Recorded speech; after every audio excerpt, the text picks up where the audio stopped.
All right. Good morning and afternoon and evening to um, all of our audience today and panelists. My name is Mohammed Ahmed. I'm the Director of Strategic Initiatives and Community Programming at ACTRI, which is short for the American Counterterrorism Targeting and Resilience Institute. I want to welcome you all to our Security Talks webinar series. This program today is on justice, reparation, and gender considerations among travelers to ISIS. ACTRI is a cross-disciplinary 501c3 nonprofit organization focused on a broad spectrum of transnational extreme right, extreme left, militant jihadi political violence. We study the relationships between them and their effect on how ideologies emerge, spread, dominate, and influence countermeasures.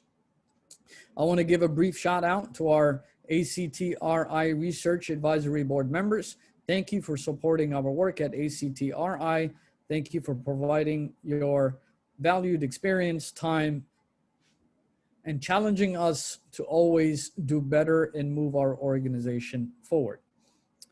The ACTRI Security Talks Speaker Series brings national and international security experts from both across the nation and the globe from various disciplines and backgrounds to present their current research and real-world experiences on issues related to national and international security. These series are designed to educate, build awareness, and harness community-led discussions and solutions to some of the most pressing issues and challenges facing our global community. The discussion for our program today, once again, is on justice, reparation, and gender consideration among travelers to ISIS. This webinar will feature discussion on the experiences of US, European, and the Balkan countries trying foreign terrorist fighters and women returnees from the so-called Islamic State. Reparation, judicial responses to FTFS and women returnees, and evidence collection and information sharing among national authorities and other states and international bodies and organizations will be discussed today.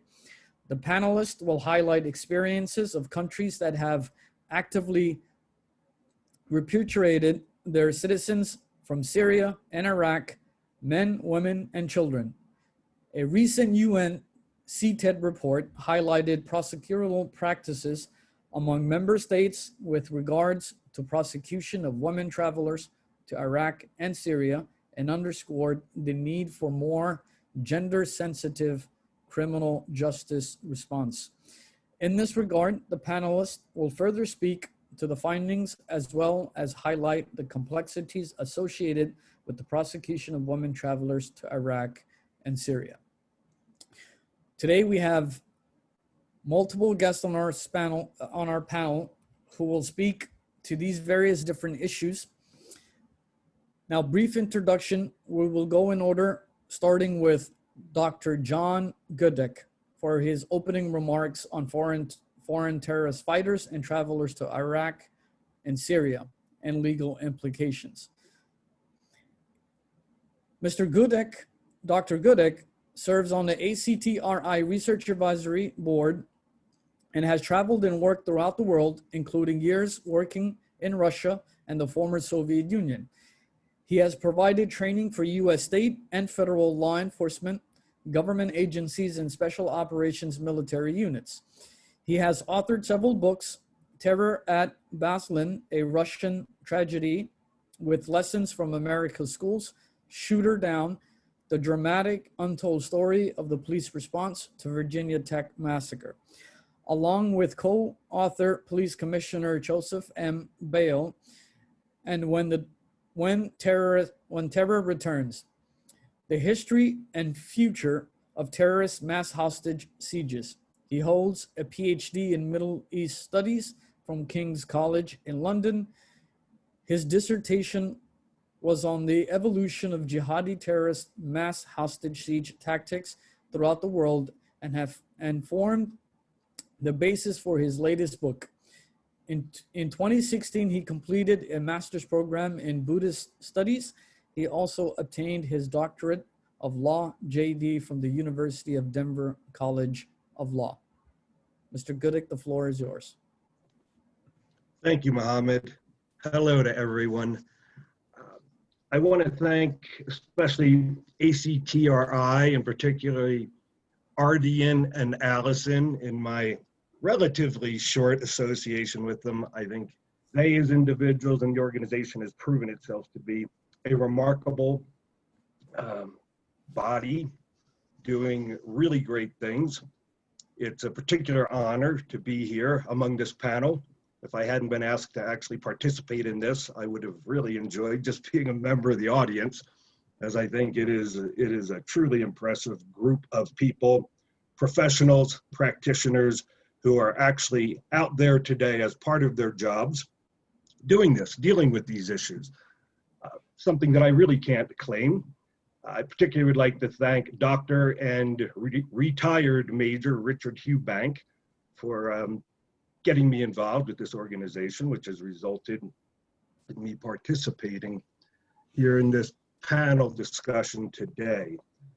One of the things that I am forever extolling my doctoral students at Colorado Technical University in Homeland Security is the need to approach every problem, every issue, really with three important factors in mind. We cannot ever begin to understand and certainly not solve any problem we confront in the world today without a knowledge of history. Certainly George Santayana warned us back in 1905 in The Life of Reason, and this isn't his direct quote, but it's one I think most people have come to associate with him. Those who fail to learn the lessons of history are doomed to repeat them. So we always have to understand the history of issues, which includes the history of the culture, the people that we're dealing with. We have to engage in true, academically critical, objective, and dispassionate analysis of everything that we do. And we have to make a tremendous effort to really gather information, to educate ourselves on these things across the board. And with regard to the many issues that the world is facing today, certainly terrorism continues to be one of the most important. But the question isn't just how we combat terrorism. The question is, how do we live with the people upon whom we have placed the brand of terrorist? And we have to approach that certainly from a legal perspective. Dr. Ellis is here to talk to us about what I would term the humanistic perspective, because the two are not really completely distinguishable from each other. One has to inform the other. From the legal perspective, the first thing we have to do, and this is the third thing that I tell my students all the time, we have got to define terms. How do we define foreign terrorist fighter? How do we define so many of the things that we're confronting today? One of the issues that I've always struggled with is that the United States government, among its various agencies and departments, has at least 13 different definitions of terrorism.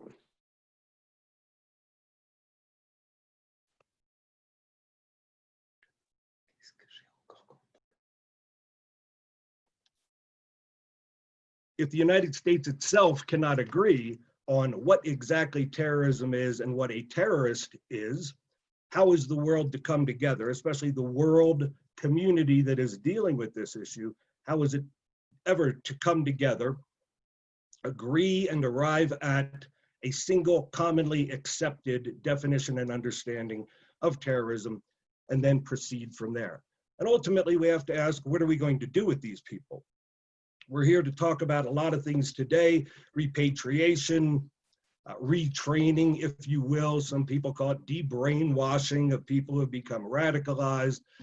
But unless we are ready to simply incarcerate, detain these individuals for the rest of their lives without really giving serious consideration to their individual circumstances, to the facts and evidence that ever really existed against them, what are we to do with them? A number of years ago, I had the great honor of being asked down to Fort Bragg on 3 occasions to spend a week each time doing training and consulting with the Delta Force, America's elite Army Special Forces counter-terror unit. And in saying that, I don't mean any disrespect to SEAL Team 6, which certainly enjoys the same title. And I had gotten to know the 2 senior intelligence officers for the Delta Force, and they were 2 of the most impressive individuals I had ever met. Certainly 2 of the most knowledgeable individuals I had ever met. And a couple years later, one of them was a co-speaker at a SWAT conference here in the United States. And we had several hundred SWAT operators from around the country. And when he was to speak, I wanted to be front row center for his presentation, because not only did he have access to such incredible information, but I had come to respect him, his professionalism, and his judgment to such a great degree. And the first thing that he said in his presentation to all of these elite law enforcement officers here in the United States, and you have to stop and consider who this is coming from. This is coming from someone who had devoted his life to being a member of one of the most elite special operations counter-terror units in the world, certainly in the United States. And he opened his presentation by telling these police officers, I don't care where you come down on the whole notion of America's geopolitical decisions and its decisions for military interventionism in places around the world since 9/11. He said, I don't care if you completely agree with everything the United States has done. But the simple reality that everyone has to accept is this: we are never going to kill our way to peace in this situation. Back then, I believe there were 1.77 billion Muslims in the world. And he said, we are not going to kill them all. We cannot possibly kill them all. And he said, again, no matter how patriotic you feel for US decisions abroad, the simple truth is that everything we have done has been the single greatest recruiting campaign for these terrorist organizations they could have ever asked for. So he said, we need to start thinking now about what the long-term solution to all of this is. And in that respect, what he said is, it's hard to argue with. I don't care if you come from the prosecution side of this, the defense side of this, the policy side of this. The simple reality is we cannot kill our way to peace. And everybody, every country involved in efforts against terrorism, every country dealing with foreign terrorist fighters, has really got to start giving more consideration to this. And some countries need to start giving at least some consideration to this. Because if we're not going to do that, what exactly are we going to do with them? The issues today we're going to be talking about certainly are justice. And the overarching aspect of justice, of course, is the application of the law. But just what is that law? We're going to talk about repatriation. We're going to talk about gender considerations, certainly, especially those with regard to women. And I'm happy to say that I am a member of a panel of some of the world's true experts on this. But again, looking at the history of this, no matter what nation everyone hails from, and we have representatives from a few different countries here, the US experience, or what I might call the US experiment with detainees in Guantanamo Bay, is going to continue to be a factor and an influence in what the entire world community does. And we've got to look at that experience. We have to examine the fact that the entire world has not come together to recognize a single definition of terrorist. The world has not come together and agreed on US conduct with regard to Guantanamo Bay. And we have had even the US Supreme Court in at least 3 different decisions now question, if not deny, the US the ability to continue to go forward with what was its original plan, its original model for dealing with detainees in Guantanamo Bay. at first denying them the right to attorneys, denying them habeas corpus, denying them the presentation and access of evidence, then finding that some of the initial commission or tribunal developed to at least give them some measure of testing of evidence against them, that they were unacceptable as well. Then we took a look at the repatriation of so many of those detainees from Guantanamo Bay, and countries are not in complete agreement as to who they're going to take back and what individuals they want back. Every country needs to be examining whether these individuals are going to be afforded an opportunity to challenge what might have been evidence presented against them, convictions in Guantanamo Bay. And as we look at the Iraq and Syria situation, we are yet again confronting that same situation. What is going to be the status of these individuals as they're being returned to their home nations? What evidence will have been developed? Will the home nations choose to try them? Will the home nations afford them the opportunity to challenge any adverse finding against them that had come from any court, any tribunal, any commission, whichever gets developed? So these are all issues that are of overarching importance today. And as we continue to address these issues, which is why, once again, I'm so proud and honored to be part of this. But once more, if we're not going to repatriate these individuals, if we're not going to develop a set of protocols and procedures for doing so, ultimately, what are we going to do with them? So thank you very much. Thank you so much, Dr. Goodek. And now a good transition to our next speaker, Mr. Mike Duffin from the U.S. State Department. Mike Duffin is a policy advisor in the Office of Countering Violent Extremism in the State Department's Bureau of Counterterrorism. He joined the State Department in 2013 as a Presidential Management Fellow. Mr. Duffin earned his advanced degrees from Johns Hopkins University, Northwestern University, and the University of Southern California. I have a special relationship with Mr. Duffin as he's one of my mentors, and I've had the opportunity to travel with him on a delegation of practitioners to Germany, and over the years I've hosted many delegations from many parts of the world on some of these related issues. Mr. Duffin, and the floor is yours. Thanks, Mohammed. Good morning to everyone on the West Coast, and good afternoon and good evening to everyone else. Let me begin by thanking you, Mohammed, ACTRI, and everyone participating in this discussion. Since I've worked with Dr. Heidi Ellis and her colleagues extensively on rehabilitation, reintegration, I will focus mostly on the policy side of this issue. And my remarks are directed towards our efforts working on the topic of accompanying family members. Just keep in mind that what I'm saying, it doesn't necessarily apply to work with detainees, adult males.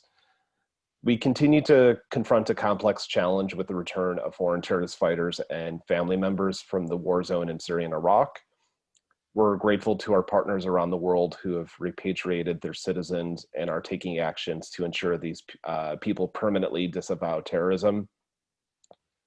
The United States is committed to ensuring both the successful rehabilitation and reintegration of foreign terrorist fighters and accompanying family members who traveled to Syria and Iraq, and that their experiences there serve as a cautionary tale for others in their home communities who may be considering following in their path. COVID-19 adds additional challenges to an already difficult task, but we must find ways to engage returnees and ensure that this pandemic does not magnify the grievances and vulnerabilities that contributed to their radicalization and recruitment. In Central Asia, for example, we recently facilitated a virtual dialogue between practitioners in Kazakhstan and Kyrgyzstan to discuss best practices on rehabilitation, reintegration, And last year we brought Dr. Heidi Ellis to Kosovo to do a workshop with some of the people working directly with returning family members. Through these and other engagements, we continue to gain a better understanding of the impact of trauma on children and families. In some cases, children fought as soldiers. In other cases, they were surrounded by violence, extremism, and terrorist actors. In all cases, the United States views children for these conflicts as victims, even if they are radicalized or have perpetrated acts of violence. All of the 16,000 children who were born into the so-called ISIS caliphate and the hundreds of others that were forced there by their parents experience high levels of violence. Many of these children experience live combat. Others are forced to fight for ISIS or commit atrocities. Some witness family members dying, and most were exposed to ISIS's evil ideology. All of these experiences are traumatic. So far, family members accompanying foreign terrorist fighters have not returned to their home countries in large numbers other than in select countries. We thank Kosovo, Kazakhstan, Uzbekistan, and other countries that have done so. We are grateful to these countries that have repatriated their citizens and continue to encourage others to voluntarily and urgently repatriate their people from Syria and Iraq, especially in light of COVID-19, which adds another layer of danger to families in the IDP camps. Even if countries elect not to actively repatriate their citizens, though, we have learned that many ISIS family members find their way back to their home communities on their own.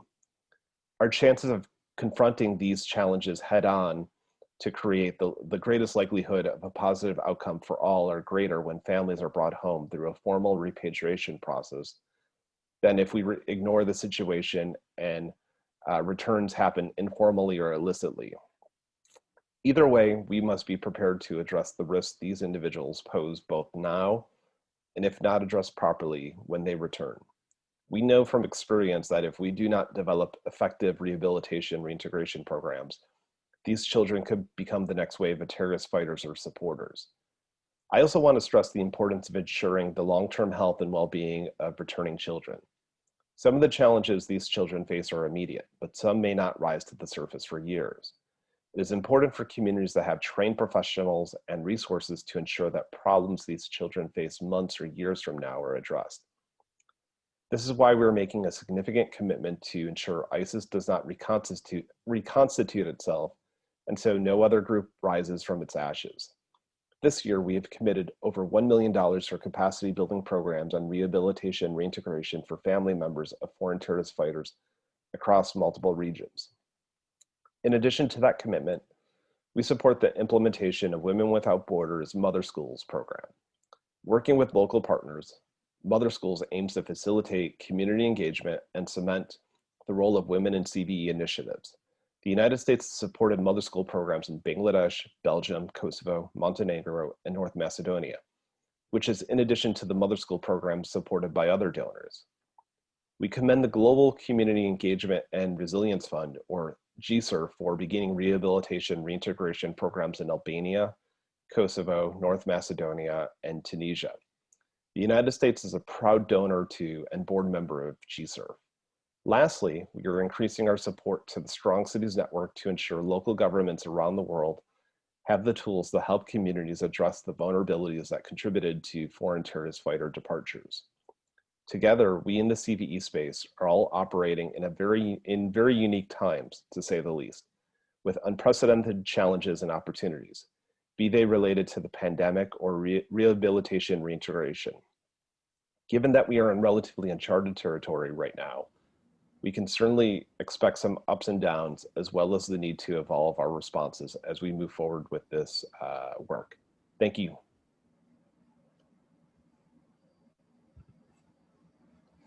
Thank you, Mike, for your comments. And now transitioning to our third speaker of today, Dr. Heidi Ellis, who's the director of the Refugee and Trauma Resilience Center. Dr. Ellis is an associate professor in psychology and psychiatry at Harvard Medical School and Boston Children's Hospital, and a licensed clinical psychologist. She is also the director of the Refugee Trauma and Resilience Center at Boston Children's Hospital, a partner in the National Child Traumatic Stress Network. Dr. Ella's primary focus is on understanding and promoting refugee youth mental health and well-being, with particular emphasis on understanding how trauma, exposure, violence, and social context impact developmental trajectories. Over the past 15 years, she has conducted a community-based participatory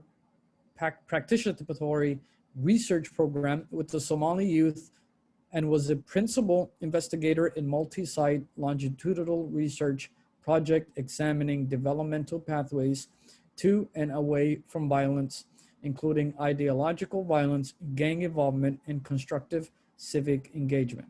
She also co-leads the multidisciplinary expert resource group with Stephen Wine and Eric Roseanne on the topic of repatriation and reintegration of children from formerly ISIS-controlled territories, and is co-developer of the trauma treatment model, trauma system therapy. Dr. Heidi, the stage is yours.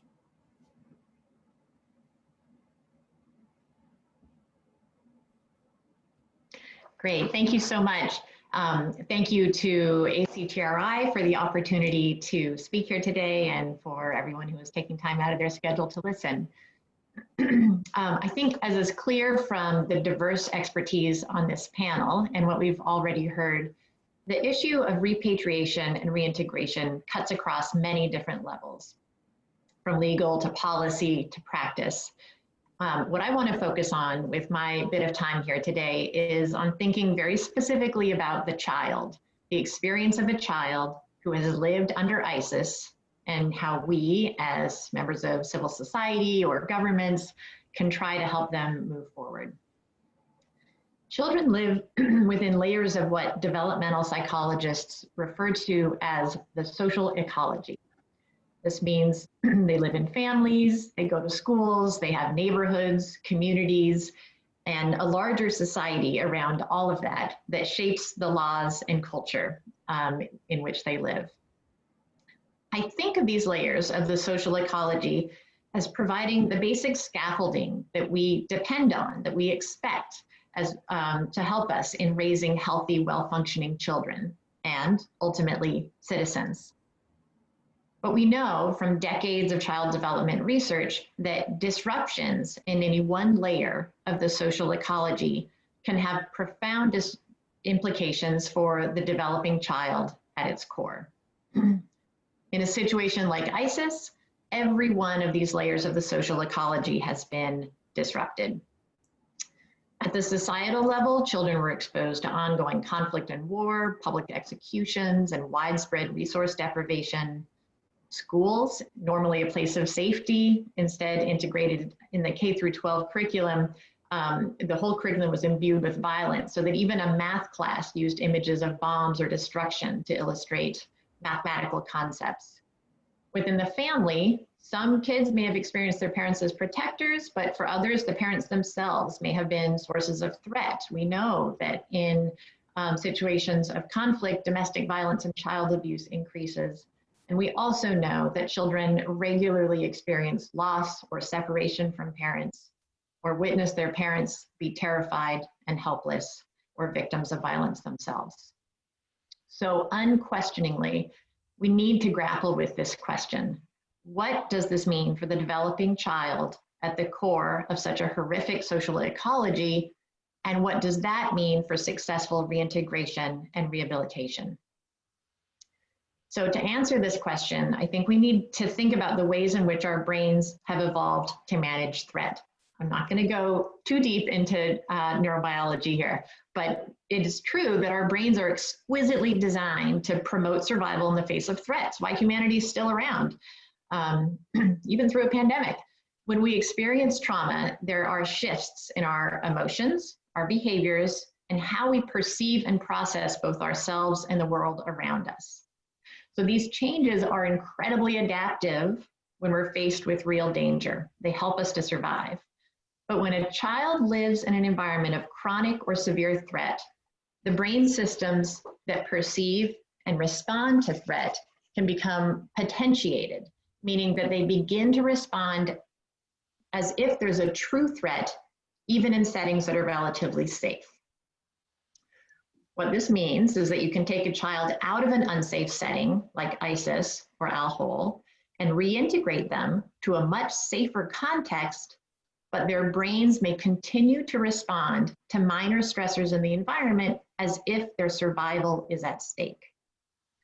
These shifts in emotion, behavior, and cognition can lead to what we call developmental cascades that interfere with a child's ability to adapt and thrive, even in safe settings.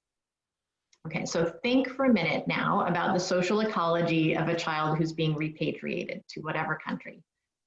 It's tempting to think that simply transporting the child to a new, safer society means that the biggest part of the job is done, that development will now unfold in a healthy way. But if a child's developing brain has been primed to look for, respond to danger and threat, then we need to understand how stressors within this new social ecology will play a critical role in determining how a child adjusts. And typically, even after repatriation, the social environment is fraught with stress. We see family strain, financial burden on families, parental mental health problems, acculturative or ideological conflicts with their new setting, bullying in school. There may also be some after effects of what they've been through, such as developmental delays, learning delays. Society may stigmatize returning individuals. So across the levels of the social ecology, children may continue to experience their environment as threatening, even after resettlement. And this, in turn, can manifest in a range of maladaptive behaviors. So if you're wondering, okay, fine, not great for the child, but what does this have to do with security? I want to share with you a little bit from the research that I've done. I believe it was mentioned that I have run a longitudinal study of these were young Somali adults in the US and Canada. And we followed over a period of 6 years, both their experiences and also their attitudes and actions related to a variety of outcomes, including openness to violent extremism. Now, two of the most strongest predictors in understanding who would be more likely to endorse an openness to violent extremism or political violence. One of them came from the very outer layer of the social ecology, and that had to do with sense of trust in government and a sense of attachment to the nation in which they were living. And the other had to do with the very center of the social ecology, the individual, and the degree of trauma that he or she had experienced. And so I think what this points to is that if we really want to understand why some individuals would perpetrate violence and what we can do to ensure that they don't go on to do that, we can't be focused on any single level of the ecology alone. We instead need to be taking a much more whole of society perspective so that we are thinking both about, for instance, addressing trauma, thinking about stigma, trust in government, and those outer layers of the society and how those relate to each other as an individual develops. So what do we do with repatriation and reintegration? Clearly, for the children we're talking about, trauma must be addressed, but just as clearly to me, addressing trauma without also attending to the larger fabric of the social ecology around them is short-sighted. I believe, and increasingly I'm not alone in thinking this, that the best approach to addressing the multi-level challenges here lay in multidisciplinary teams. This is an approach that North Macedonia has embraced in their national strategy for R&R. And the idea behind it is this: to effectively address the multi-layered needs and strengths of returning children and other individuals, you need a multi-actor team that can come together to collaboratively assess and address these needs. Assessment needs to consider psychological, practical, legal, family, developmental, educational, and societal factors. Based on these comprehensive assessments, then you can form individual treatment plans that can address these interrelated and diverse needs and strengths. This kind of approach recognizes that no one sector can hold the solution to this kind of problem, and that a whole of society approach to care provides the most powerful model for successful repatriation and reintegration. And I would argue that just as disruption in any one layer of the social ecology can lead to these negative developmental cascades, it's also true that positive intervention across these different levels of the social ecology can work together to create meaningful, powerful change in a positive direction. Thank you. Thank you, Dr. Ellis, for your remarks. And now we're going to our next speaker, which will be Dominique Schusby.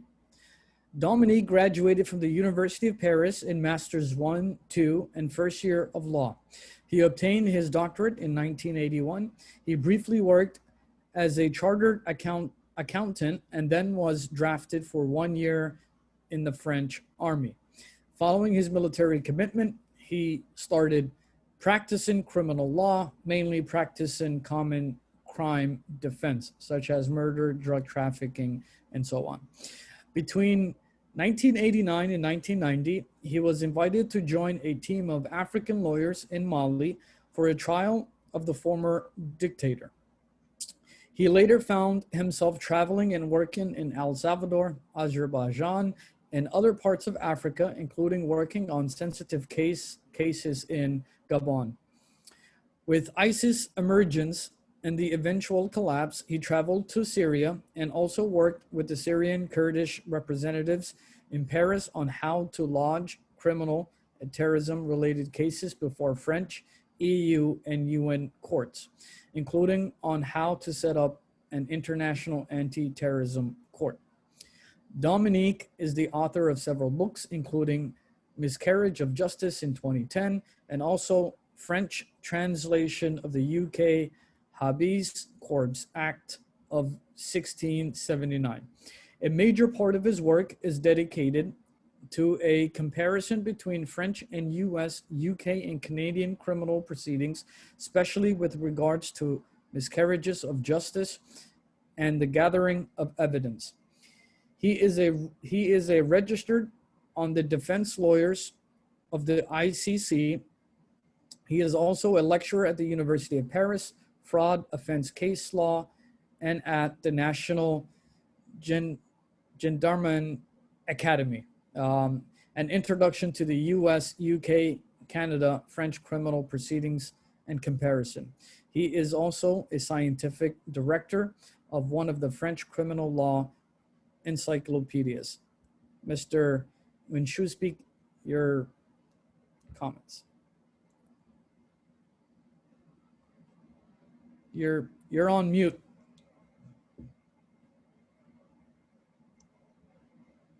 I am not mute anymore. Is it okay? Yes, we hear you. Thank you for coming to Paris and visit me, and I can see Notre Dame through this window. I am going to address a few considerations on legal perspective, okay, about repatriation, especially in France. We faced a big problem here in France because the public, the people are not interested at all in getting back our French fighters in north of Syria and also their children. Imagine that there was a poll recently, 82% of the French people are against the coming back, the repatriation of fighters in Syria, and 67% are also against the repatriation of children. And we had recently a few dozen of children repatriated from north of Syria, but that's all. In practice, we face two channels, two types of problem. The first one is the guys who are still in jail in some Kurdish camps in north of Syria. These persons, fighters, women and children, the French people, the French government do not want them back in France. So, and I have some lawyers of mine who are trying to get a move from the French justice and the French government, and they couldn't succeed by now. One of them has lodged a claim against the Minister of the Interior before a special court, la Cour de Justice de la République. Nothing happened. He just lodged another claim for kidnapping and abduction before the Criminal Court of Paris, and the case is only starting. Another one, a lady has published a book to say that this is a shame that the children has abandoned in north of Syria. Okay, so we have some big problem. The second channel is that what we call the Cazeneuve Agreement of 2014.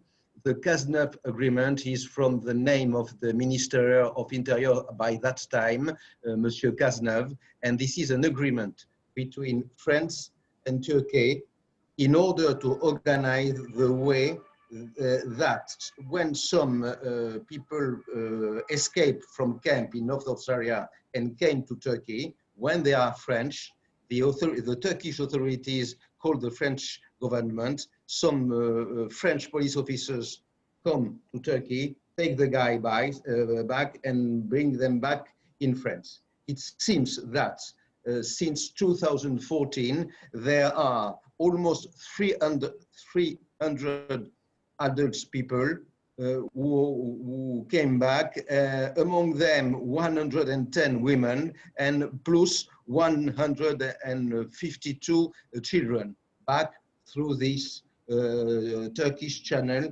because they are arrested in practice in Turkey. But all the prisoners still in camp in north of Syria, we do not want them.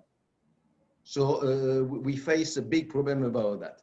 When the guys, through the Turkish channel, arrive in France, they are split. Children are put in some social service administration, and the adults, men and also women, are charged with usually with the offense of criminal conspiracy, especially the women. They are supposed to have been very close to their husband, but they are supposed not to have participated to the crimes. So they are charged with the criminal conspiracy. Maximum penalty is 10 years. Okay, we have another case very interesting in Belgium, where two ladies in a camp in north of Syria, first of all, were sentenced in absentia to 5 years imprisonment jail, and they have asked the Belgian authorities to come back with their children.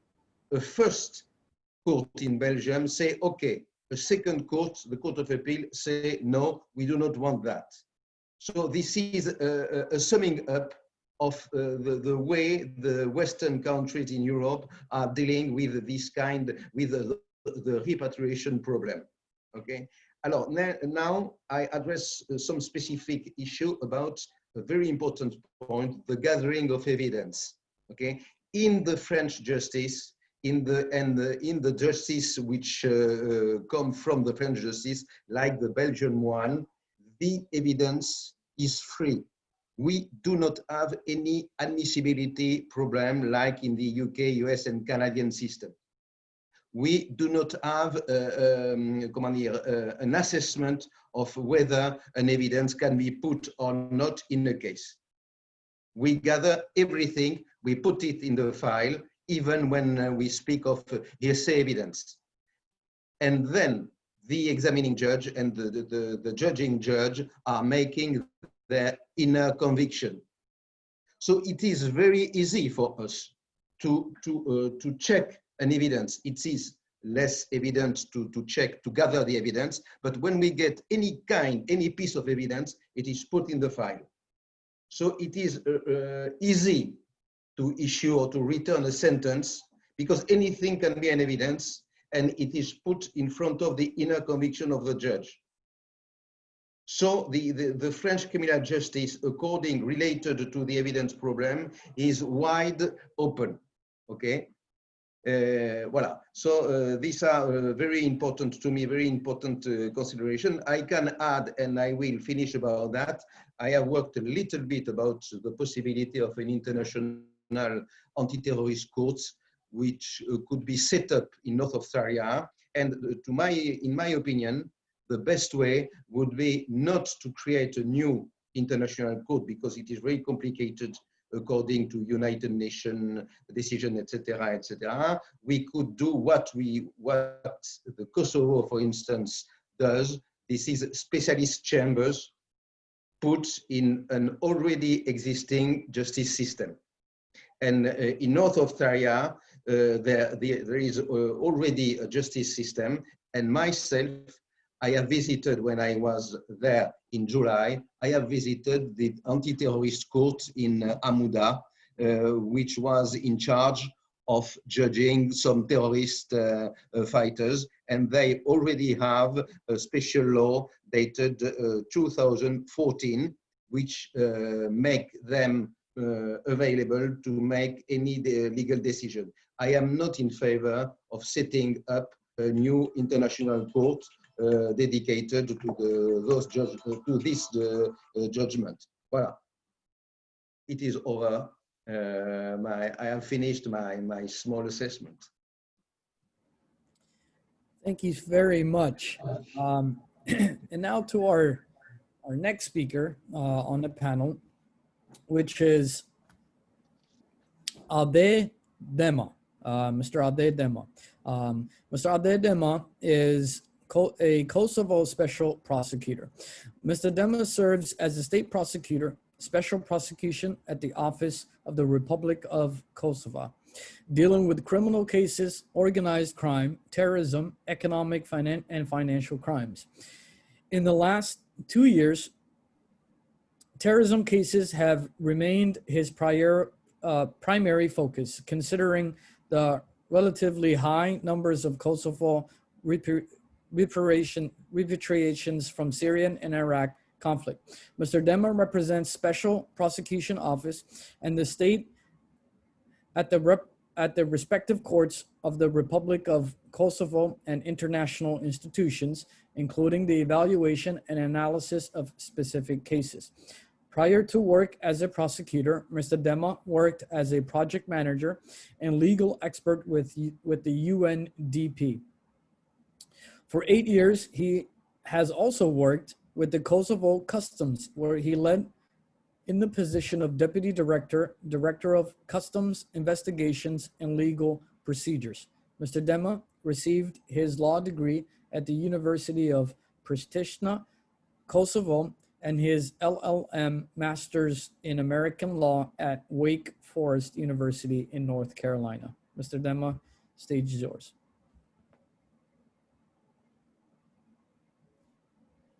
Thank you very much, Mohammed. First of all, I want to thank you, ACTRI, for giving me an opportunity to be a part of this webinar on such an important topic. I will try to give an overview of the situation in my country, in the Republic of Kosovo, where I work, in terms of the past, the legal basis, the difficulties that we faced, and lessons learned from the cases that we work on. So first, I want to start with the background of extremism in the Republic of Kosovo. Extremism in Kosovo has long been said to be driven by external influences, mainly in the form of foreign non-governmental organizations that began establishing themselves in Kosovo after the war ended in June 1999. Certain NGOs began with extremist recruitment and indoctrination under the guise of supposed humanitarian assistance during dire post-war economic and social circumstances. These efforts carried out with numerous illegal activities, such as unauthorized preaching, improvisation of properties in their possession, into mosques and other activities outside of the structures of former religious network in Kosovo, and in this case, the former religious institution is Islamic Community of Republic of Kosovo, apparently resulted in the recruitment and departure of FTFs from Kosovo to terrorist groups in Syria and Iraq. You should know that based on the fact that Islam as a religion has been present in this area for more than 600 years. And I speak now for the Western Balkans, Kosovo, Macedonia, North Macedonia, Albania, Montenegro, Serbia, and other Bosnia-Herzegovina, and there have never been religious conflicts. And especially, as an example, I would say that Albanians belong to 3 religions: Islam, Catholic, and Orthodox. And there have never been any religious conflicts. The spirit of preaching has changed radically. I speak about after 99, coming into direct conflict with what has been preached up to that point. Quite effectively, they have managed to influence people. And who are these people? Most of them from what has never before practiced any religion, category with low level of education and poor economic conditions, for one thing, just to achieve their goals. At the same time, authorities believe that the United Nations, tasked with transitional administration of Kosovo from June 10, 1999, neglected the issue in favor of focusing on ethnic tensions, which were perceived to be the more urgent problem at the time. However, each level of government, speak about international and national level, has had its own responsibility, and no one has probably taken this issue seriously enough.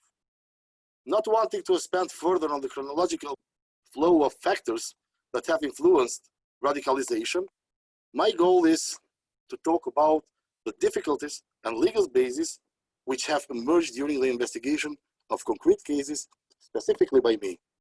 And these difficulties are faced from my colleagues, not only in my country, but in the surrounding country too, like in North Macedonia, Albania, Montenegro. On April 20, 2019, government of Republic of Kosovo, in cooperation with US authorities, repatriated 4 male fighters, 32 women, and 74 children, including 9 without parent. The repatriation itself was carried out with substantial help from the United States, as the Republic of Kosovo itself does not have any official relations with FSA-led military alliance in charge of the detention camps in North Syria. The 4 fighters were immediately arrested and sent to the custody. As for women and children, they are initially placed in the asylum center at the military base, controlled 24/7 by the police. As a result of these circumstances, in the Special Prosecutor's Office, we immediately mobilized, activating the temporarily suspended cases. And what I mean with temporarily suspended cases, we had already started investigations earlier due to reasonable suspicion that these individuals had committed a criminal offense, organizing and participating in a terrorist group punishable under our criminal code. After the expiration of the adopted 72-hour emergency plan by the government, the first difficulty we faced was how to deal with this woman, of what measure we should request in order to ensure their presence in this criminal procedure. Based on the fact that they were mothers of minor children, the absolute majority under the age of 7, and that their presence is necessary to care for them, so far we do not have any specialized institution where they can be placed. We as prosecutors, in constant consultation with each other and with our US colleagues, such as those from the embassy, legal department, as well as other representatives of the institutions involved, FBI, Homeland Security, CIA, have decided to request house arrest for them as a more adequate measure to ensure their presence in the criminal proceedings. Further, from the interrogation of the suspects, as well as the gathering of available evidence, it was clear that they were in war zones, in ISIS-controlled territories, lived for a certain period of time in such territories, received aid and pensions from this terrorist organization. But it was difficult to gather evidence that expect their passive role. They did have an active role in ISIS or other terrorist organizations like Al-Nusra. In one form or another, did they actively help, in addition to being housewives and living with their husbands and children? The description given by our criminal code is as follows. This is only to remind all of you participants.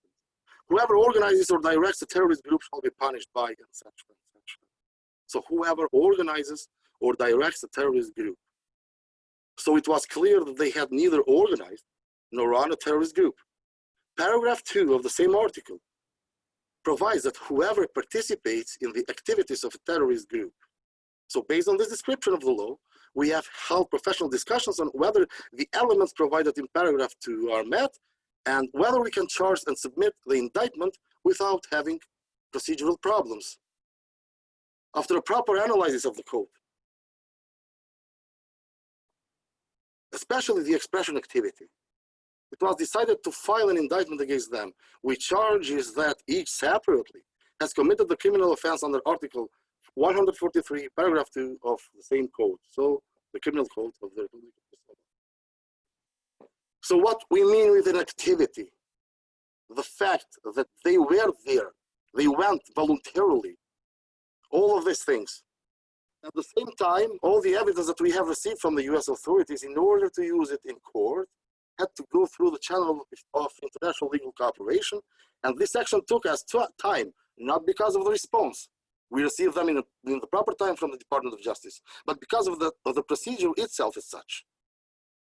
In the end, after the completion of all these actions, the charges were submitted to the court, the main trial were held, and not only in my cases, but for all cases, regretting that they had gone to Syria and joined their husbands, they pleaded guilty. The court found them guilty and sentenced them to 2 years probation. The reason for this sentence is because now I speak only about the woman, not about 4 male fighters. But the first thing, they pleaded guilty to the criminal offense for which they are charged. Second, expressed deep remorse for committing the crime and participating in terrorist organizations in the conflict zone.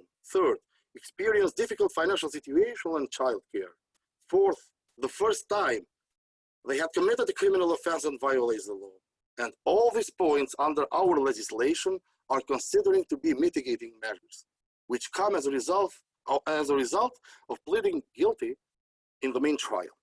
In conclusion, I must say that this operation from the beginning to the end had been thoughtfully developed, and we are one of the very first countries in the world to accept our citizens back and conduct criminal proceedings against them. While for the most majority of countries, repatriation is not in their agenda, concretely about FTFs back. We have undertaken this operation, showing that it should and can be carried out, especially when it comes to citizens of your country. This is because they are still citizens of this country, and for committing the criminal offense, we must bear the responsibility to treat them in accordance with the law. Finally, to say that for all without exception, as for FTFs, women, and children, our country tried and being intensively developed reintegration programs, the results of which we are already seeing. Since then, we do not have a single documented case where a citizen has tended to join a terrorist group. The children are continuing their education in a normal way, being involved in daily life and socialized with other children. The returned women are being included in courses, work, and other activities through which their complete reintegration is intended. It is understood that this comes as a result of coordination between the government, other competent institutions, part of which, of course, is my institution, State Prosecution Office, outstanding cooperation in the international level with US authorities, and of course, at the end, the Islamic community of Kosovo, who are really good players in this game. Thank you very much for your attention. Thank you very much, Mr. Dema. And now we're going to go to our last panelist for today, Dr. Ardian Shaikovsky. Dr. Ardian is the director of the American Counterterrorism and Targeting Resilience Institute, short for ACTRI. He's worked and research experiences in the field of CT and Pcbe spans over a decade, having worked in Syria, Iraq, Jordan, Western Europe, the Balkans, Kenya, Central Asia, and Somalia, to mention a few. He obtained his master's in public policy and administration from Northwestern University and earned his doctorate in public policy and administration with a focus on Homeland Security policy from Walden University. Mr. Ardian, stage is yours. Thank you, Mohammed. On behalf of ACTRI, I'd like to express again our gratitude for taking the time to be a part of this panel and important discussion. Given the time constraints, I'm going to try to cut down my time today. Try to make it less than a minute so we can give opportunity to Q&A session. Nevertheless, I'm very happy to say that I've got to learn a thing or two about human neurobiology and social ecology as well. So I really appreciate Dr. Hellis for that a very insightful introduction. So drawing from our recent research in the Balkans, my focus again will be to give a very brief overview, highlight recent key trends on some of the topics discussed, potentially complement some of the points raised by Prosecutor Dema and Dr. Hellis, among others as well. So as Prosecutor Dema pointed out, prosecution remains a critical component of the repatriation process in the Balkans, but the Balkans have placed a greater emphasis on the rehabilitation and reintegration of these individuals as well. As Prosecutor Dema highlighted, women that were repatriated did not readily, or I should say systematically, endure in the interrogation prosecutions compared to their male counterparts. They were placed under house arrest and eventually indicted on terrorism-related charges. The children, which is important as a key point for our discussion, are viewed as victims, which calls for more intense rehabilitation to address trauma and issues of alienation, as pointed out by Dr. Ellis as well. So in speaking with Pcbe professionals on the ground, as active repatriation becomes more widely embraced, practitioners and government officials hope that it will create a cascading effect and trickle down to other countries, not only in the region, specifically in the Balkans, but also beyond, to solve the potential threat of foreign terrorist fighters and the repatriation and move their discussion in a more consistent and cohesive manner. Very briefly, in advancing R&R measures, practitioners seem to want to strike a right balance in the way of identifying unique psychological traits of each individuals. In other words, avoiding too much focus on ideology and religion. While they view that as important, they believe that looking into unique psychological traits as well as offering employment opportunities to ensure smooth and social transition and reintegration is key to addressing the issue. In some cases, government and psychologists believe that they have recognized a spousal agency in treating extremism. Women, in some cases, who continue to exhibit violent extremist tendencies following the return, in some cases more so than their spouses, are given special attention by directly appealing to their desire for agency and action in their families and communities. So the key identified by the practitioners is to find the right venue for such women to basically channel their risky behavior and invite explorations of what are referred to as constructive outcomes on their end. Lastly, about the children, Dr. Ellis pointed out great examples of what could be done. As pointed out, a significant number of children have been repatriated from conflict zones. Nevertheless, many remain with little to no formal education in these camps and are vulnerable to abuse and religious and other indoctrinations. For those of us who have had a chance to travel and spend some time in these camps, it's not easy. It's very easy to deduce that children may easily roam from one section to the other of the camp, potentially also leading to this cross-pollination of extremist ideas across the camp. Concerns are also being raised that children continue to be exploited in some cases by their own mothers. For example, countries often fail to locate children inside the camps. This despite intelligence and the Syrian Democrats, SDF records suggesting their whereabouts in the camps. So in other words, mothers often hide their children in hopes of maximizing the prospect of their return or repatriation. Present are also claimed that children are being sent off or being groomed into serving ISIS and other jihadi and other groups. While such contentions may not necessarily hold true, the risk and prospect for such scenario is there implausible, and this is something that's my personal opinion as well. Lastly, authorities believe in the appeal of collective mass repatriation, but also stress difficulties in locating and identifying children in some cases due to lack of registry or overcrowded conditions in the camps. With this, I would conclude my presentation, and I look forward to the discussion. Thank you very much, Artie. That concludes our presentations for today, and now we're moving on to our Q&A, questions and answers. We already have quite a few questions lined up, but for our audience who are tuning in, if you would like to ask a question, please make your question very brief and type it in to our chat box, and we will get to some of the questions over there as well. Our first question goes to Mr. Dema and Dr. Ellis.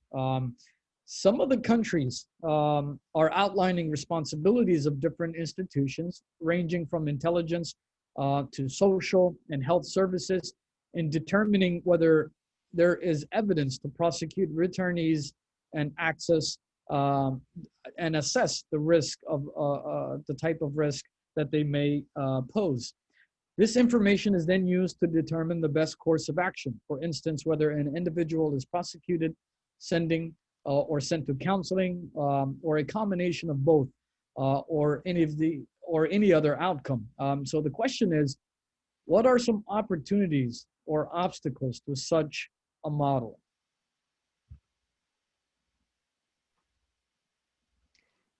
Thank you. I'm happy to jump in, or Mr. Dima, if you'd like to. Okay. So thank you for the question. I think from where I come from a health and human services sector, I think it's really critical that we have clarity around information flows. The point of a multidisciplinary services team is not around information gathering to determine criminal responsibility. And that I think it's critical that we keep a really clear line between any information gathering around criminal justice, criminal responsibility, and prosecution, separate from what do we need to know about an individual to understand their strengths, their needs, and how we can best implement supportive services to give them the best chance at moving forward in a healthy and productive way moving as they repatriate. So the teams that I have been involved in, we've had very clear limitations around how information from a social services team can be shared. The only context in which there would be crossover towards enforcement would be in the case of imminent risk, in which case we would be invoking the usual kind of emergency services, police, or mental health services needed to manage a safety situation of a client. But we in no way want to use that position to provide information for prosecution, because I think it can really undermine trust in those services. And once we've done that, we've lost any opportunity we have to do good with those services. So that's where I come from. I don't know, Mr. Dima, if you have another perspective or wanted to share from a more practical vantage point of what you're doing. No, thank you for the question. I totally agree with you, Ms. Alice. But of course, we are a little bit different perspective, because we are a prosecution and we are a little bit more strict. You know, we have the law and we should respect the rules there. But of course, speaking from these cases that I already presented in my speech, from the very first day, the cooperation between institutions inside the country was very, very good. As I mentioned before, at the beginning, we adopted 72-hour emergency plan. And during this emergency plan, we had a quite big number of institutions involved. Not only the Ministry of the Justice, not only the prosecution office, but psychologists, sociologists, and all other parties that should be involved in the treatment of the repatriated citizens in our country. And this because, as I said before, we had to do not only with 4 FTF fighters, 32 women, 74 children, majority of them under 7. So during the procedure, during the investigation procedure, during the interrogation of this women, on the interrogation process, except the police officer, the prosecutor, all the time was present the psychologists and sociologists. So starting from the interrogation and continuing today, still take care about them, try to reintegrate them in the society in the proper way. Of course, the punishment is 2 years only. For some people, this sentence was not enough. But again, it was kind of agreement between us in the country. So it's not you can not be effective only with the sentence. You should work with them, should try to reintegrate them into society and to re-educate the children. So this is this for me. Thank you very much. Moving on to question number 2, and this is for Dr. Goodduck and Mr. Schusby. So the question is, there seems to be a contradiction in perception over repatriation. Some European countries have made the case that they will only consider responsible repatriation of their citizens, namely on a case-by-case basis. They also want to ensure that there is enough evidence to prosecute in the event of possible repatriation. On the other hand, the counter-argument often made is that the longer they stay in Syria or Iraq and are not repatriated, the more difficult it will be to collect data and answer for potential crimes upon return. So what is the best method to go with this sort of scenario? Okay. There is, in France, they try to make an assessment case by case. Okay.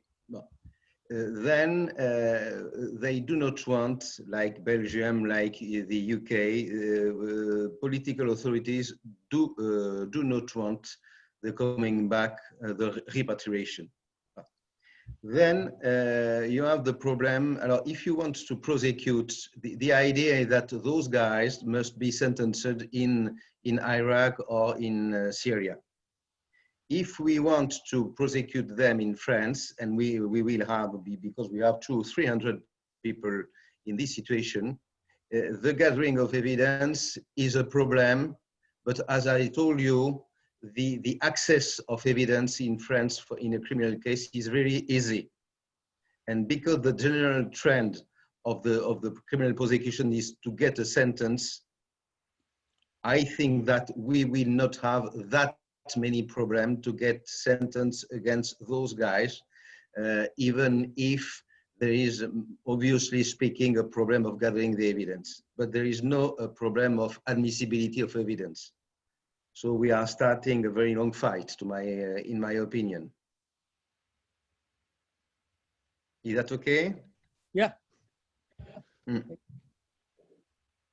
Okay. It seems to me that this question really gets to the overarching issue of sufficiency of evidence for prosecution and conviction, which, as my colleague just indicated, certainly, as several colleagues have indicated, can vary from country to country. I would also ask, how is responsible repatriation being defined, getting back to my constant emphasis on definitions? If responsible repatriation means that any particular country is only willing to bring back its citizens against whom there was never any evidence whatsoever, and they probably never should have been taken into custody and detained for any period of time, that's easy. But once again, what do you do with all of the others? As far as bringing people back for trial in their own countries, or under circumstances of having been convicted before some international tribunal or commission or international court, to what degree is that country going to grant comity, the legal word C-O-M-I-T-Y, which means honoring that foreign court's decision? And to what degree are these people going to have a separate and independent right to appeal in the courts of their own countries an adverse conviction against them? These are all the legal issues that get wrapped up, and it makes it, on the one hand, essential that they be addressed, these detainees be addressed on an individual case-by-case basis. It also makes it very difficult for a country to bring in people en masse, to bring in a large group of their own citizens back to that country and address that. And even if someone did have a significant amount of evidence against them and they are to be brought back, is that only going to be done responsibly if someone such as Dr. Ellis or her colleagues have spent time with them and they've determined that this is an individual who can be successfully repatriated into their home country's society? These are all the issues that I think make this incredibly complex and very difficult. You see, may I say something? Yeah, absolutely. Yes. Alors, the legal issues in France are rather clear. Okay. First point, any French citizen who commits an offense outside of France remains under French criminal jurisdiction and can be judged before a French court. No problem about that. Second point, any kind of defendant in France, terrorist or common crime perpetrators, has a right to appeal. And this right to appeal is a right to appeal even on the merits and on the grounds of the conviction. So we do not have such problem. But however, like before any criminal court, we have a problem of gathering the evidence. I might add that the most common prosecution are a criminal conspiracy, which is in the French criminal law not that complicated to establish, because you only need some preparatory act with the view of commit a terrorist action. But if you can gather some evidence of simply and mere preparatory acts, this is enough to get a sentence. Voilà. Absolutely. Thank you so much. And now we're going to take a question for Mike Duffin. Can you tell us more about the International Visitors Program or any other State Department sponsored program that connects practitioners and best practices on the prosecution and repatriation of R&R issues? Thanks, Mohammed. As we've discussed over the past hour or so, this is a challenging issue, and while there have been examples of rehabilitation reintegration from conflicts in other regions, in a lot of respects, the challenges that these kids, our family members and others are facing are unique to that situation. And so what we've tried to do is through exchange programs, it's connect people to people, expert to expert. And some of the people that we relied on early on, over a year ago, Dr. Heidi Ellis and Dr. Stephen Wine from the University of Illinois, Chicago, those are people that we had connected with international delegations, both bringing people to their universities and sending them overseas. We had been doing this for quite a long time. And then when the first country that repatriated a significant number of people, Kazakhstan, they brought back about 600 people about a year and a half ago. We were able to send out Dr. Wine, and then we've sent out Dr. Ellis to multiple countries. And so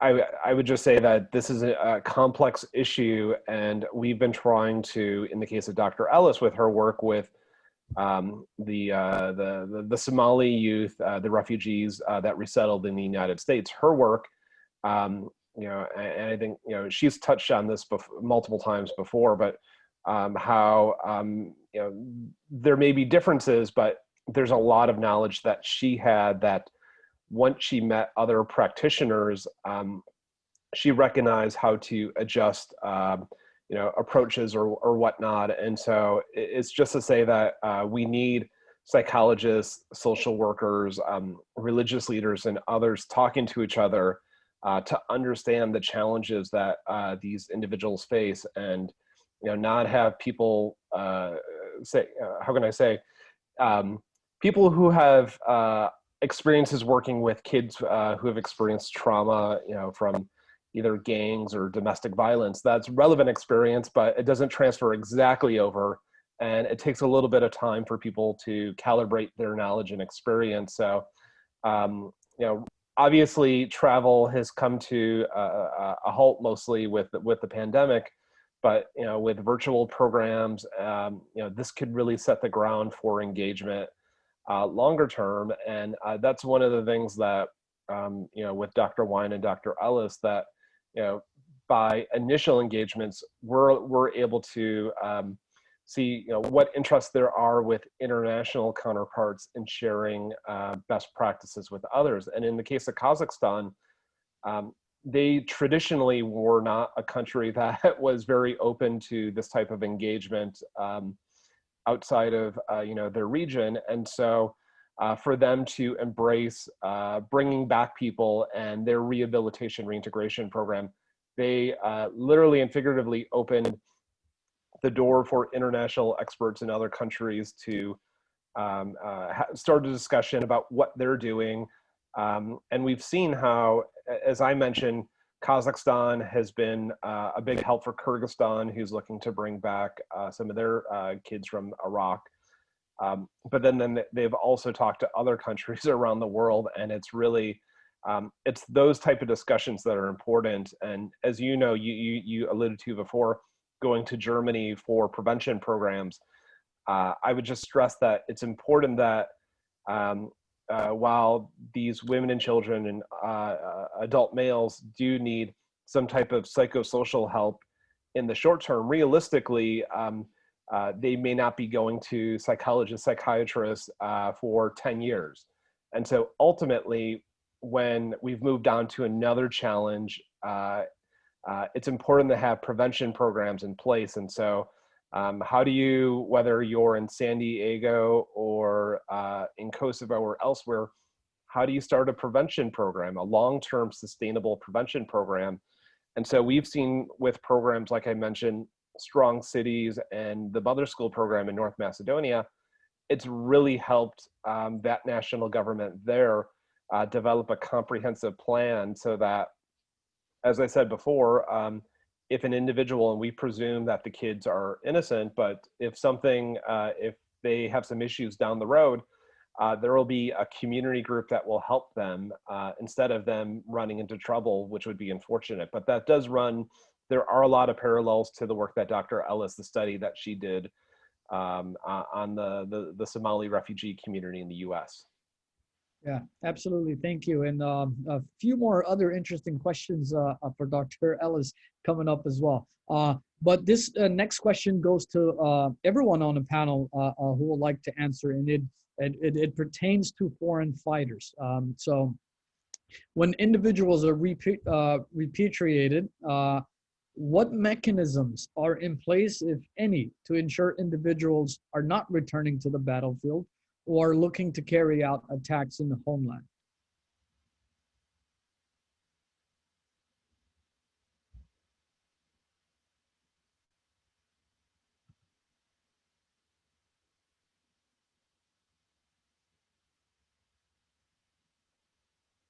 And this question, there's no particular person, so it could go to anyone. Dominique, go ahead. Dominique, I see you raise your hand. Dominique, please. No, the answer in France, but I think it is the same in all the Western countries. The guy is arriving at the airport. He is with two French police officers coming from Turkey, okay, and he goes straight to the prosecutor desk, okay, or he goes straight to the police station and he is remanded on custody for interrogation. Then he meets an examining judge who charged him with the offense, and he is sent to another judge called the Juge des Libertés, Detention and Liberty Judge, who decides or not to remand him in pre-trial detention, which in practice he does each time because the guy is coming from foreign countries, okay, and he is supposed to escape. And then he starts the first pre-trial detention time in France, which is very, very, very, very long before getting a final decision, because with the first degree and the second degree Court of Appeal and all the possible recourses, the pre-trial detention before a sentence is final can be very long, several years. And during that time, he is waiting in jail, okay, being visited by his favorite lawyers, okay, who arrive at the jailhouse at 8 in the morning to visit him for long years. Wow. the way it is. Yeah, absolutely. All right, so moving on to our next question. This goes to Mr. Artie. So the U.S. has repatriated and successfully prosecuted a number of returnees, including those involved with ISIS, but who have not managed to travel to Syria or Iraq. With regards to women specifically, just because women terrorists contributions falls outside of the traditional conceptions of terrorist activities, does it mean that they can be prosecuted under existing U.S. laws or statutes? Thank you, Mohammed. I appreciate that. So in the context of the United States specifically, certain material support statutes sanction a provision of any material support to a foreign terrorist organization. So the statutes basically specifically refer to terrorist organization and sanction any involvement with a terrorist organization as opposed to terrorist activity itself. So such statutes, and I don't want to go into the numbers, but 2339B specifically has been effectively used to prosecute the more generalized, so to speak, support that women provide to terrorist organizations, including in the case of ISIS. The most recent example that I could think of is the recent American woman charged with conspiracy to provide material support to ISIS and in aiding and abetting individuals in providing material support to ISIS. So the last time we heard about the case, the prosecutors have sought 10 years prison sentence in this specific case.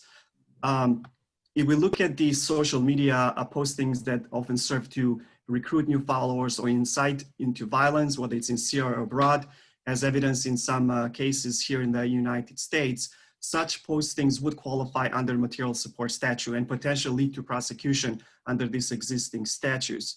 However, there are also instances where we see of social media communications or content that wouldn't necessarily fall within the confines of material support statutes that is prescribed by these specific statutes. For example, if an individual engages in daily descriptions of the life in caliphate would likely fall outside the bounds of this statute. Even the instances of, let's say, glorifying life inside ISIS, in some cases would not classify as a necessarily offense under the statute. So the potential issues that we have seen here in the States with charging women with the provision of material support in the context of social media posts lies in the difficulties of determining agencies. So basically, if women were the ones who voluntarily posted such posts online or were coerced to do by their men, for example, in Syria. The third thing that comes to mind is there are examples of the women who may be charged for providing material support in the form of personnel of themselves, such as serving in All Women Al-Hansa Brigade, a notorious all-women brigade under ISIS. Provided there was evidence to show involvement with Al-Hansa Brigade, this could be easier to provide an easier avenue for prosecution, considering women had basically operated under the direct direction of ISIS as opposed to independently of it. So these are three scenarios that kind of come to mind.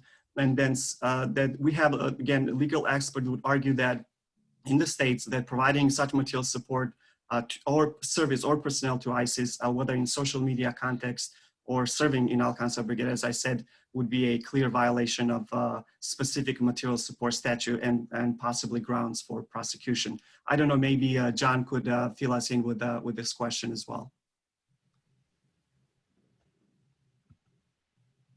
Thank you, Artie. And in deference to the time we have or don't have, I just want to say that I think that this situation with the U.S. is deserving of a significant amount of scrutiny from both an evidentiary perspective and a constitutional perspective. It seems that the statute, particularly the one that you're citing, really is little more than an association law, which gets us back to the Scales versus United States Supreme Court ruling in 1961 that said that in order for someone to be convicted of a criminal offense, really for little more than associating with any organization, there has to be evidence of active membership and specific intent. There's also a First Amendment question as to whether these females, the women who have been arrested in the United States, often for buying a plane ticket and going to the airport, whether they have a freedom of religion argument that isn't being respected, or really merely wanting to associate themselves romantically or otherwise with a man with whom they share a certain religious perspective or ideology. And to the extent these women are availing themselves to people who are accused of being criminals, of violating the US criminal code, how different is that from the plethora, the large number of women we have here in the United States who regularly go out of their way to establish relationships with men serving time in prison, and to even go to the extent of marrying them. So I think there are a number of issues which really haven't made it up to the courts to be subjected to that level of legal scrutiny from a number of different perspectives. Thank you so much. Let's get to Heidi. So this is sort of like a twofold question. The first one is the key focus on rehabilitation and reintegration R&R programs seem to be on de-radicalization efforts, especially on ideology and disowning or rejecting extremist ideology. Is such an approach effective, in your opinion? That is the first question. And the second question is effective R&R programs require adequate mental health, social service, and other resources. Some countries lack qualified psychiatrists, social workers, and other R&R professionals to deal with trauma care. In some cases, they lack them altogether. What can domestic and international partners do to strengthen the capacity building of activities of such countries? So, and Mike Duffin, feel free to chime in on the second part of the question as well. Great, thank you. Thank you for those thoughtful questions. So my take is that you don't need to focus on ideology.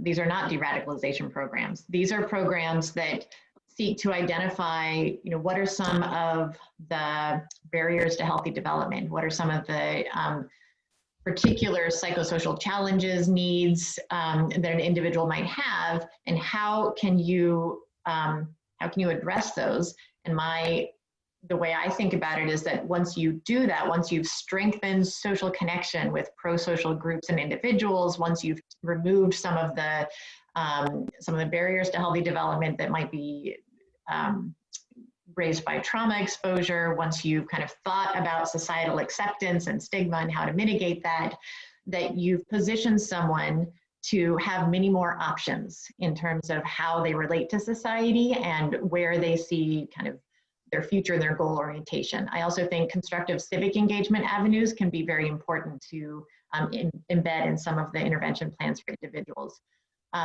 There is also a role at times for ideological mentorship, so maybe religious mentorship or some exposure to other ideas or other ways of thinking. The way I have thought about it, though, is that it's not a function of directly taking on ideological beliefs or trying to convince someone otherwise. It's more about complicating their world so there are more ways of thinking, more options, and more motivation to really make choices that are compatible with a peaceful society. So that's my thought on number one. On number two, absolutely, it's a great question. How do you implement some comprehensive psychosocial support program if, as a larger country, there aren't sufficient resources or trained professionals? What I would say to that is this is where taking a more socio-ecological lens is incredibly helpful. So if I had come on today and said what we really need is high-level cognitive processing for traumatized individuals and intensive psychotherapy, that is a model that requires professionals with years and years of training to implement. But I don't think that's what we need. What we really need is a much more sort of thoughtful look at the layers of the social ecology and ask ourselves, what are the barriers to a healthy life that this individual is encountering? And it might be that they need more school support. It might be that the parents need some jobs training and connection to a job so that they can have a more stable income. It could be that they need soccer teams and connections to social clubs, none of those things require a deep bench of trained mental health professionals. So there are some models that are really innovative and effective in place in various low and middle income countries that involve pairing lay people, paraprofessionals with someone who has some more in-depth training in mental health treatment. Those can be very effective. And I also think that there's quite a lot that can be done thinking more ecologically and about stressors and social connection that don't require that kind of expertise. And just to piggyback off of what Heidi has said, with the number of returnees, we know who these people are. We're not working in the dark here. And so when you look at any country, where did the foreign terrorist fighters and accompanying family members come from? There's hard data on that. And I would just say long-term, it's not just the people who went to Syria and Iraq who came back from there. It's the people from those communities that thought about going and did not go either because they were too young. It was harder to travel there after a certain point in time, and perhaps the people who went to Syria and Iraq saw the evil doing of ISIS. Even if they have sympathies, may not want to participate to support terrorism in the future. They've had enough, they want to move on with their lives. I'm not saying that would be true for everybody, definitely not. But I would just be concerned with a newer generation that may not have heard these horror stories. And it's important to capture those voices, those people who, when we talk about messaging or counter messaging, there are a lot of compelling stories about people who saw what ISIS really was up front, and they rejected that ideology. And so, I don't know, I don't have a crystal ball, but how will young people view ISIS 5 or 10 years from now? Will there be a follow-up organization that tries to pick up where they left off? And so I would just say that we can take nothing for granted, but also, like I said before, with prevention, we're trying to cast a big net, whereas we know where these people are. But the challenge, as Heidi was talking about, Dr. Ellis, in some places like Kosovo or North Macedonia, those are small countries where you can go from one end to the other in a half day's drive or whatever, or a couple hours. With Kazakhstan, with over 600 returnees spread out over one of the largest land masses in the world, they have 17 different rehabilitation reintegration centers.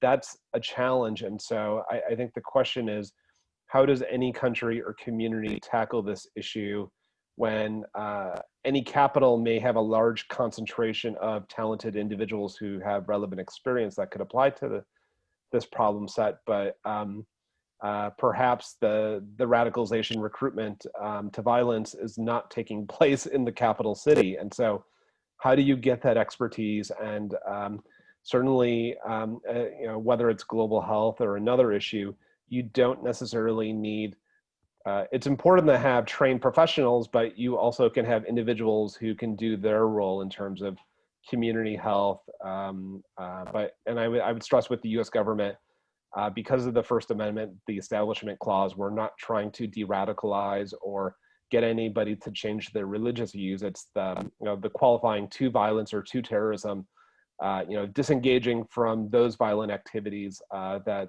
is the focus of our efforts. Thank you so much. And we're going to leave it with this very last question. And this goes to Dr. Heidi. And if there's any other panelists who also want to chime in, feel free.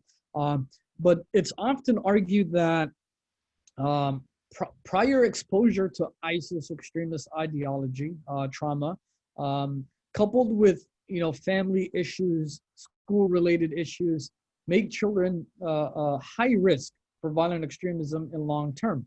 Also, how can governments and PCBE practitioners mitigate risks of violent extremism among children who live under ISIS when not much is actually known about the specific developmental pathways of such children? So can governments and practitioners rely on the experiences of children who have been exposed to trauma in other contexts? Or in other words, how similar are the experiences of children who lived under ISIS compared to children, populations that were exposed to trauma in other places? Great, thank you.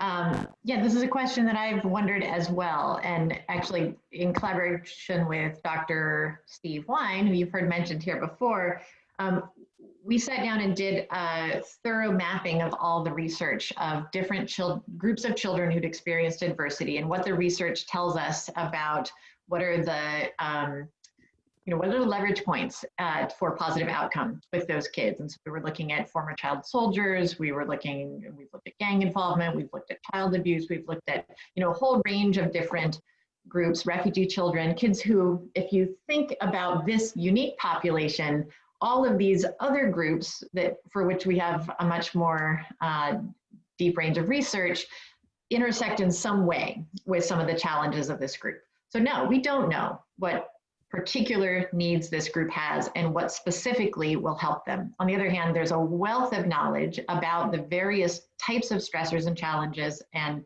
adversities that kids have experienced and what we need to do to promote healthy adjustment. And I don't think these kids are that different, in part because child development unfolds in a fairly predictable way. We know a lot about what works and what derails it. And we also know, these are brain systems that are common across everybody. And there's quite a lot we can do then to pull from those research that's gone before. So I would point you towards that paper that we published. Steve Wine, W-E-I-N-E, is the lead author, Rehabilitation and Reintegration of Children. And I would just say that we don't know what's going to work. That's why we need to get in there with the best evidence base we have to implement an empirically informed program. And then we need to do really rigorous monitoring and evaluation so that we can be learning and improving as we go. We can't afford to do this piecemeal with kind of lack of coordination and communication between the different countries that are doing this. We need to be learning live time around how things are unfolding and how they're working. And we need to draw on what's been done before. The alternative, we know, is not going to work. The alternative is to do nothing and look the other direction. So I think there's no promises that programs would be effective in preventing violence among these kids, but I also think that there's very good reason to believe that we could do it, and especially if we can do monitoring and evaluation and iteratively improve our efforts as we go. Thank you very much. Yeah, well, everyone, that's it for us today. I want to thank everyone for joining our ACTRI Security Talks webinar series, and a very special shout out and thanks to our panelists today who shared their expertise, their knowledge, and most importantly, their time with us. Special shout outs also to Dave Leary, who's our Director of Media and who's currently doing all the behind the scene work to bring us all the technological aspects to this webinar. Shout outs to our ACTRI board and all of our staff members. We want to thank you. This has been a very informative and engaging panel discussion and Q&A discussion as well. Feel free to check out our website at americanactri.org for future webinars and research around these topics. And we thank you all. Thank you to our panelists. Thank you to all of our supporters and our board. Thank you so much. And this brings our discussion to an end today. Thank you. Thank you all. Thank you. Appreciate it. Thank you. Thank you. Thank you. Thank you.